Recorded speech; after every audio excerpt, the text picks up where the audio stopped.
Hei, tengah-tengah malam macam ni lah bateri nak kong. Kan nak pukul 12 abang.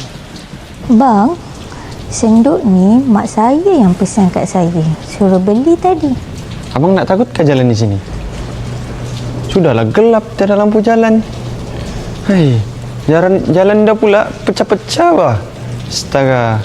Be, tadi kau bawa atau kena? Jalan kat sini seram. Tak takut ke bang seorang-seorang tengah malam macam ni? Ni dah pukul 3 pagi. Masih boleh tukar bateri lagi waktu-waktu macam ni bang? Abang rasa kan saya sempat tak nak bagi senduk ni dekat mak saya? Tadi kan, saya dengar perempuan mengilai. Sayuk je dengar. Tempat gelap macam ni pula lah bateri nak kong. Dengar cerita dekat sini macam mana bah? Macam keras tempatnya bang? Kerah memang kerah. Dah letak kerah. Saya nampak ada budak perempuan.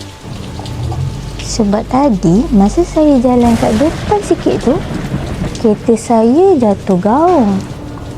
Meremang Tadi masa saya punya kereta sebelum nak kong ni, saya ada nampak seorang perempuan dekat depan sana. Abang ada nampak tak masa datang tadi? Bang, lama lagi ke? Patut dia tak ni ada Tino tu tanya. Dia pun kereta puno juga. Dia tanya lah mana nak cari orang back ni. Kau lah. Try kontak bateriku. Tapi abang takut tak kalau tiba-tiba ada benda muncul sebelah abang? Abang nanti tunggu kat depan situ, bagi kat mak saya boleh tak? Dia nak buat kenduri. Saya ada baca surat khabar tau.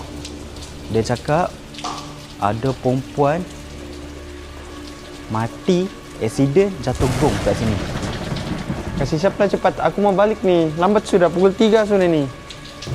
Abang pegang ni. Abang tengok muka saya.